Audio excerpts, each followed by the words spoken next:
there. Welcome to Inside Scoop. I'm Paula Rizzo. Today we're talking about books. Are you an author? Raise your hand. Do you want to be an author? Raise your hand. If you fall into either of these categories, I have a secret for you. You are a business owner. Yes, running a book is like running a business. They're one in the same. So we're going to talk about it today because not everybody thinks of it that way. And I know this, as an author, I have 2 books about productivity. Listful Thinking and Listful Living. Those are my 2 books. It was a passion project that turned into a business, unbeknownst to me, of course. But it's the thing that you do need to be thinking about. If you want to write a book, it is a business, and it's great to write for fun.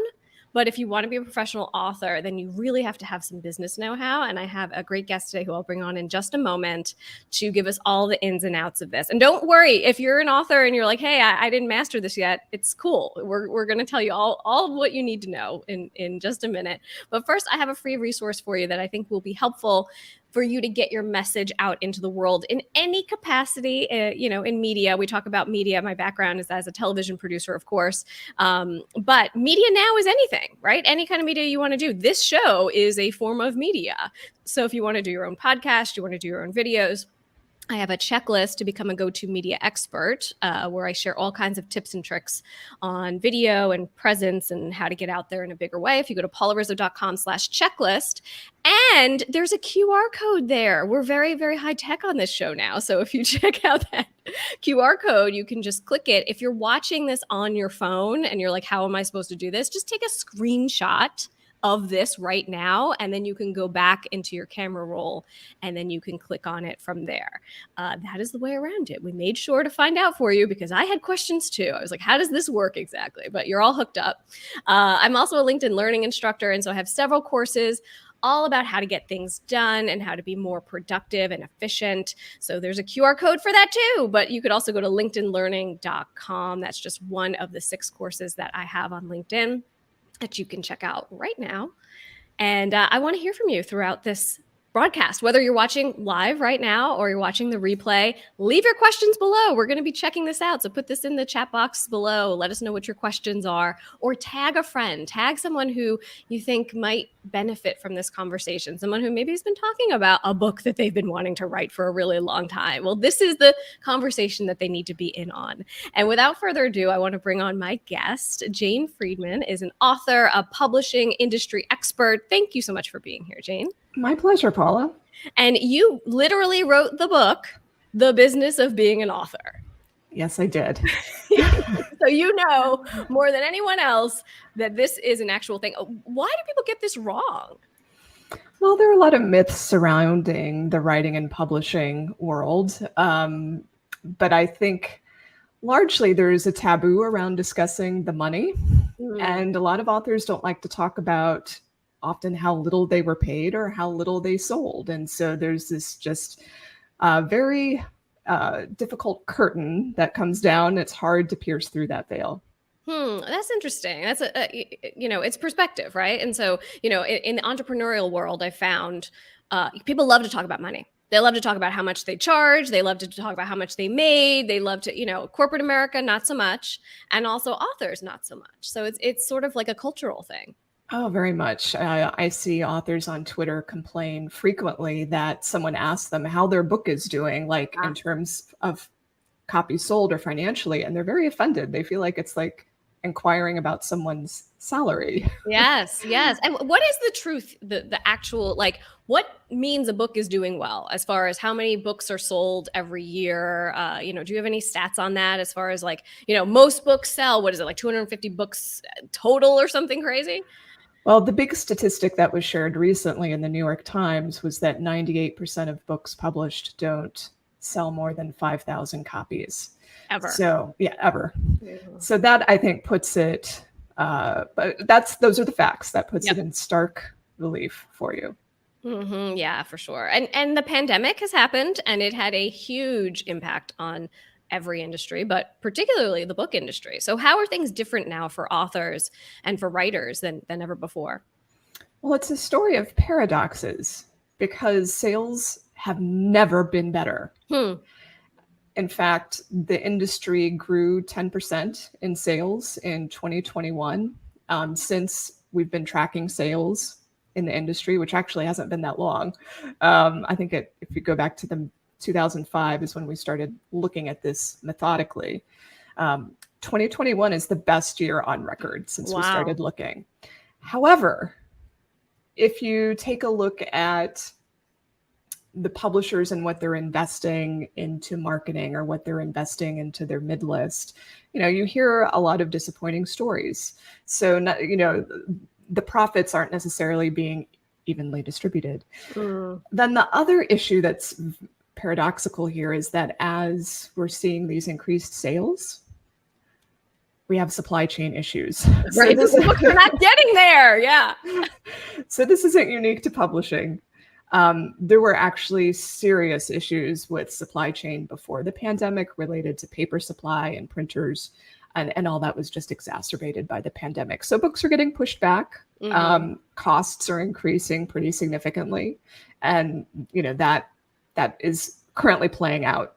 I don't have a lot of answers about what's going to happen. Yeah. It's interesting though.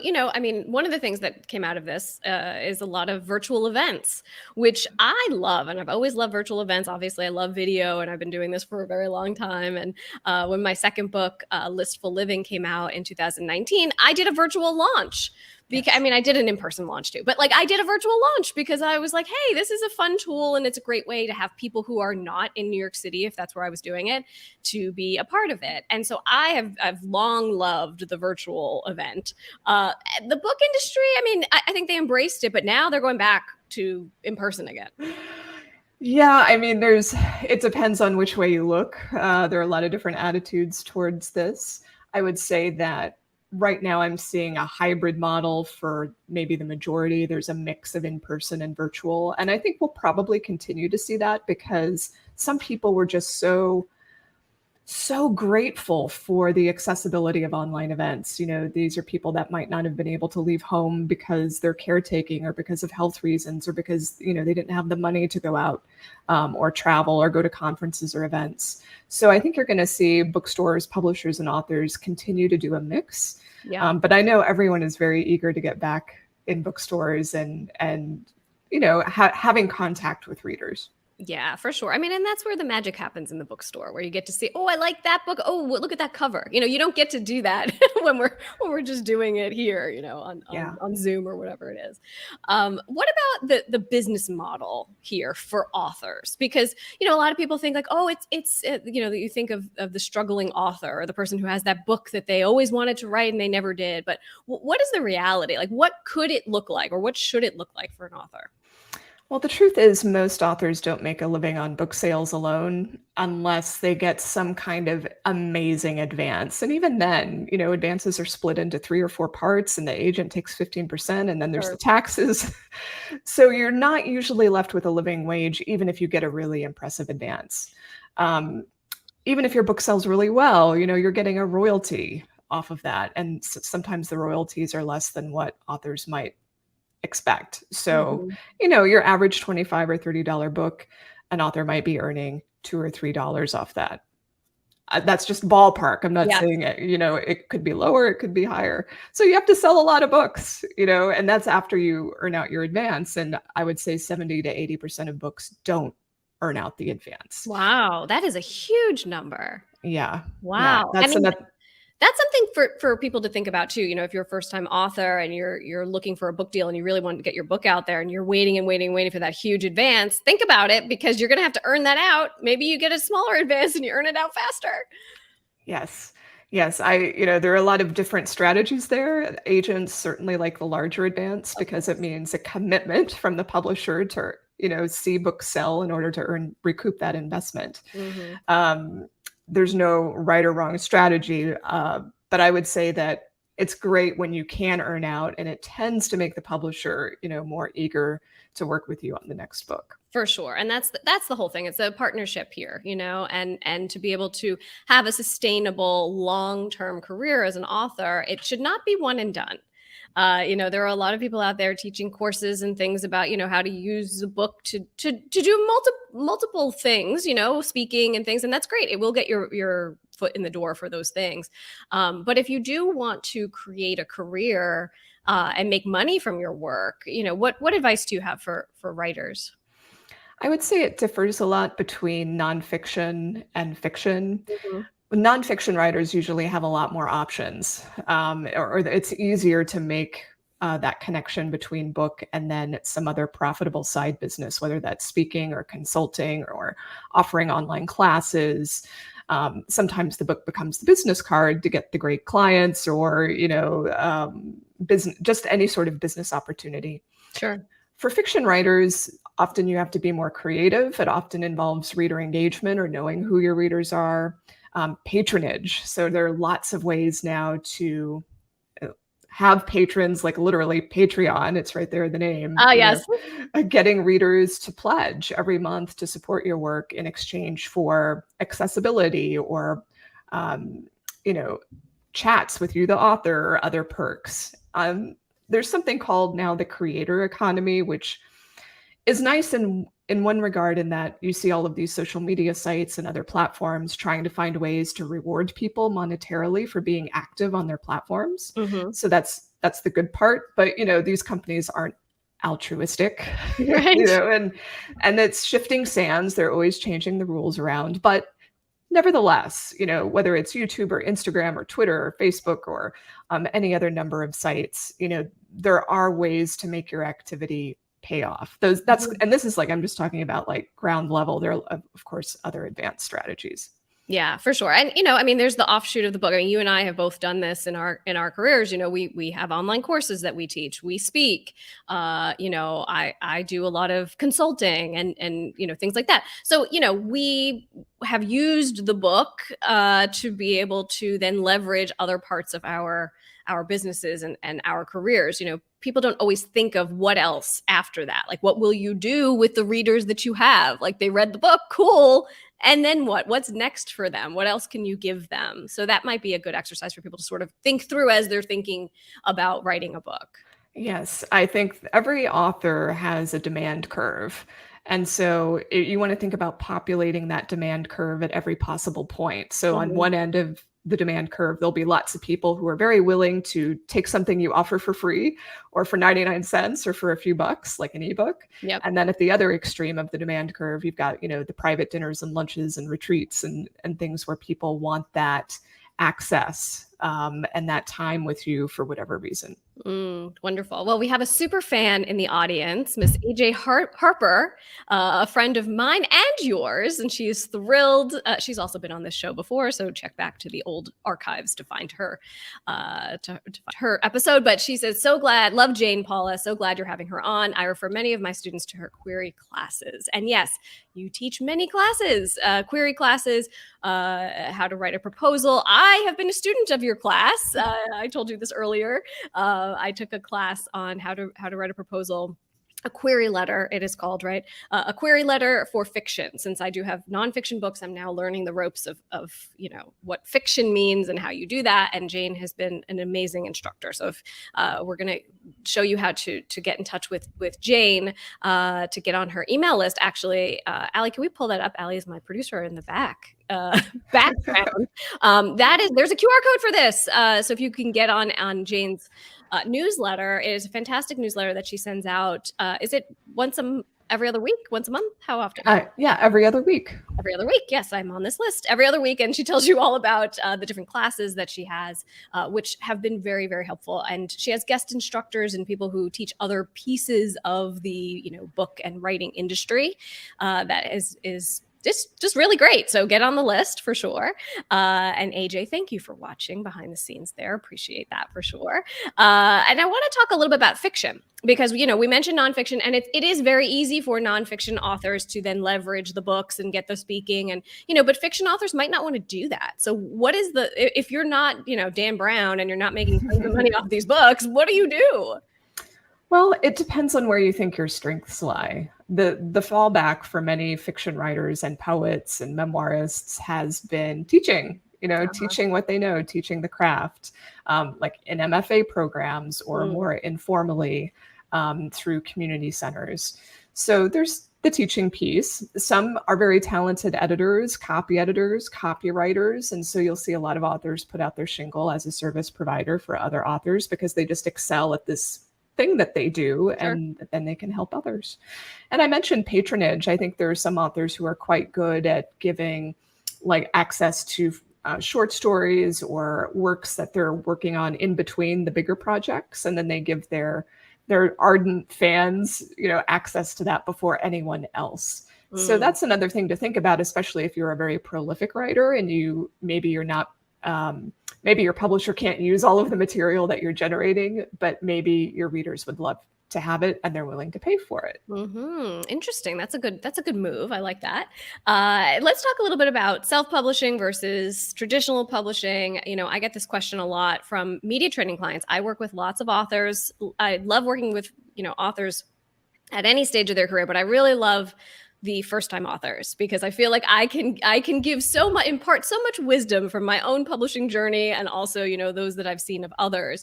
Because sometimes people think, oh, I'm going to get a publisher, my life is made. They are going to do everything for me. It's going to be awesome. I'm going to get pitched to the media. I'm going to be on the Today Show. This is going to be great. And then that doesn't exactly happen, and people get a little upset, and they think, oh, I should have self-published. That's so much better. Yes and no. Do you have the platform for that? Where are you going to, there's a lot of things on either side of this. What's your take? There is no single right path. It's going to differ by author and also by project. So I'm someone who has both self-published and traditionally published, and I think I chose the right path, fortunately, for each book. I had different goals with each book. And so you really have to be thinking about what is it that you're trying to accomplish with the project? Is it something where you are trying to leverage the publisher's distribution and validation of the project and maybe their ability to get national media attention if they put the effort in? And you're going to use that to help make you look bigger than you've ever looked before. Or is it something that you're going to be selling at the back of the room, or you want to use it as part of your business and it's going to complement classes you're teaching, or, and you don't really need a book sitting in Barnes and Noble. It's something that you're using, let's say, more internally. So these are just two very small examples. I would say the tougher questions come into play when you're, let's say, writing mainstream fiction, literary fiction, where it's really tough to self-publish some of that and get an audience until you've got multiple books out. So one of the mistakes I see people making is they'll self-publish their novel. Sometimes it's a memoir, and it won't go that well because it's book number one. And it almost never goes that well for book number one if you're self-published. And they just don't have the patience to continue down that path for more than a couple books until they're like, I'm done. Right. It's time to find an agent or a traditional publisher who actually knows how to market this. Yes. Well, that's true. I mean, and also, for fiction, it's like, unless the end game is, oh, you want this to be a Netflix show, or you want this to be, because that could be a whole other avenue, film rights and things like that. It's harder to do, obviously, but, the industry, as I know, I've been doing a lot of research into this, for TV and for films, they're looking for things that are already published, that are already out there in the world and already have shown that people love it, and they will turn that into something, great on TV or in film. So, but that's another way to go too, right? Oh, sure. Yeah.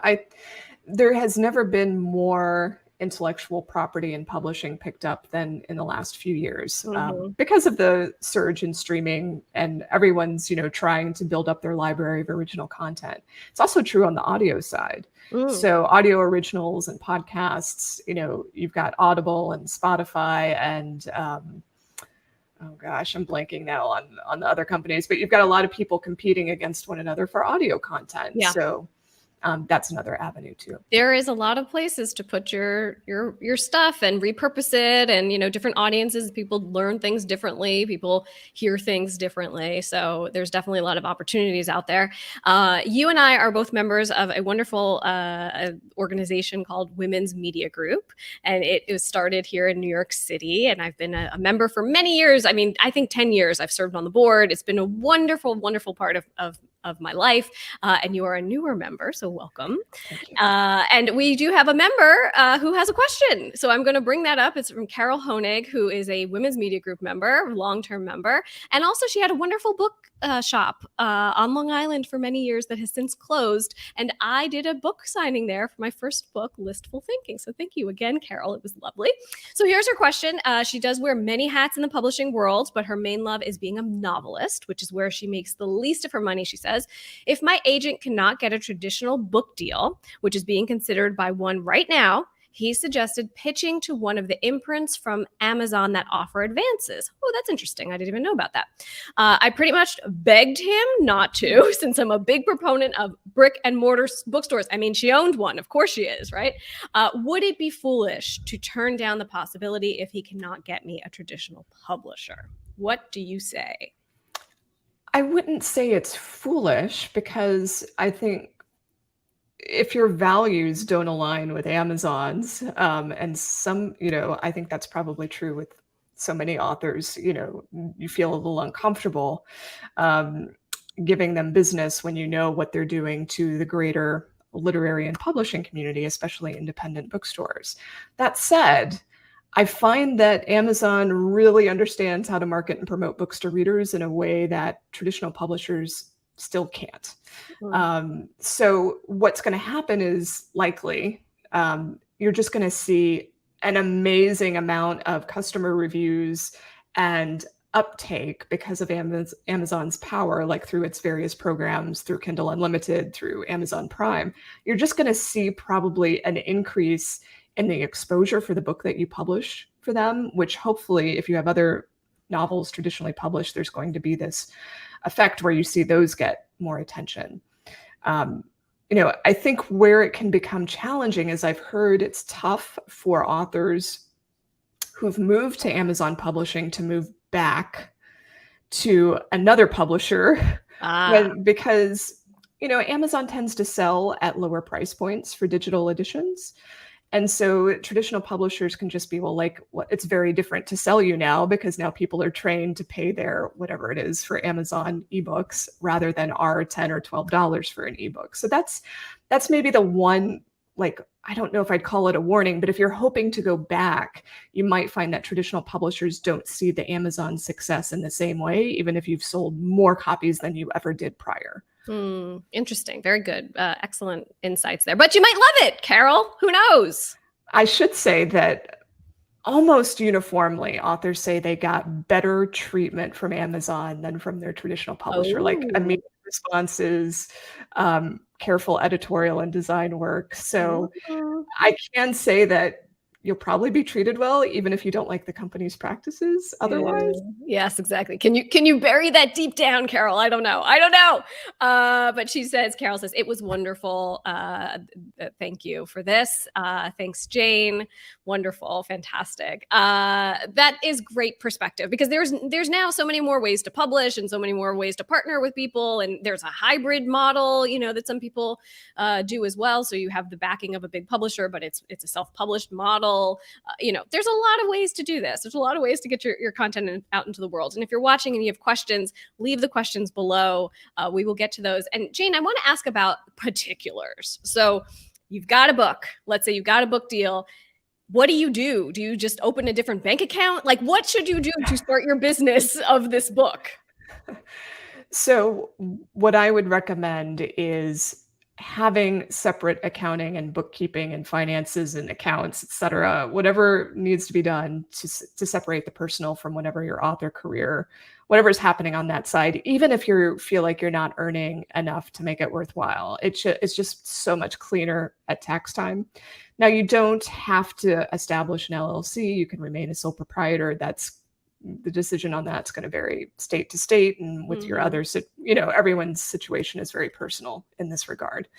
So, but I do think even just having a different, not using your social, but using an EIN, I think is very useful. Having a business credit card, tracking your expenses. I like using Wave for this. If you're allergic to QuickBooks, or Quicken or whatever it is, like I am, I like using Wave to help track everything. If anyone is listening to this is still using Excel to track income and expenses, please stop. Please stop hurting yourself. It is a struggle. It's awful. I did it for a long time too. I use Xero. It's Xero, Xero. And I did, as soon as I got that first book, I said, you know what? I need to separate this in my mind too, because that's a really good way to sort of step into being an author and saying, hey, this is a real thing on its own, separate from everything else that I'm doing. At the time I was a full-time TV producer. And so I wanted to sort of have its own life and its own world. And I did create a business around it, and now that's the business that I'm doing. So, it worked out for me that it ended up becoming my full-time gig. But yeah, having that mindset of just having things separate was really helpful, especially in the beginning. And it also helps you track it better to say, hey, is this actually, what is happening over here? Totally. What's going on? So that's definitely helpful. Well, Jane, this has been awesome. And I so appreciate your time and your insights. And, I want to direct people again to your newsletter if they're not on it. You can use our QR code right there. And again, if you're watching this on your phone, you can take a screenshot of this and then go back into your camera roll, and then you'll be able to click on that QR code. But if you could share a little bit about the things that you do share, and I know you also have a paid newsletter as well. So if you want to talk about that a little. Sure. The free newsletter is by far my most popular, and I share digital tools and resources in each issue. So it's like 4 tools. Because I nerd out on all of this stuff. And so I'm always finding new things that I want to talk about.